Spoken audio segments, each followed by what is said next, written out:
Hey guys, Austin Wichita Homeworks. We're over here at the Cools Fire Restoration, getting all the installation out of the attic right now. Some cabinets, just switched out the dumps.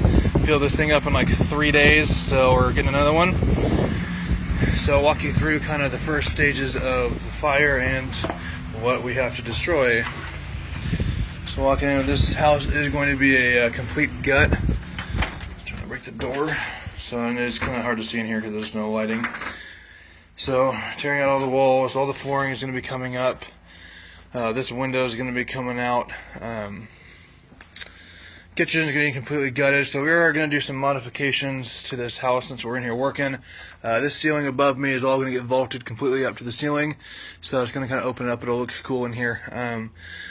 This wall did get removed. We are doing a new kitchen layout in here. Water heater, which is what caused the fire. Right here, obviously, is the main start.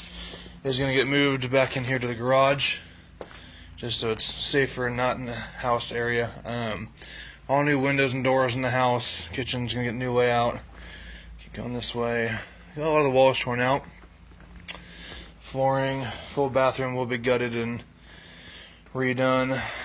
Rooms are getting gutted, coming back with new windows too. So kind of in the demo stage. Hopefully going to be done with demo by Friday. Guys will be back here tomorrow. We had to wait for the dump to get cleared out. And then the mechanical, electrical, and plumbing guys have got to get in here and start redoing everything. We'll keep you guys posted.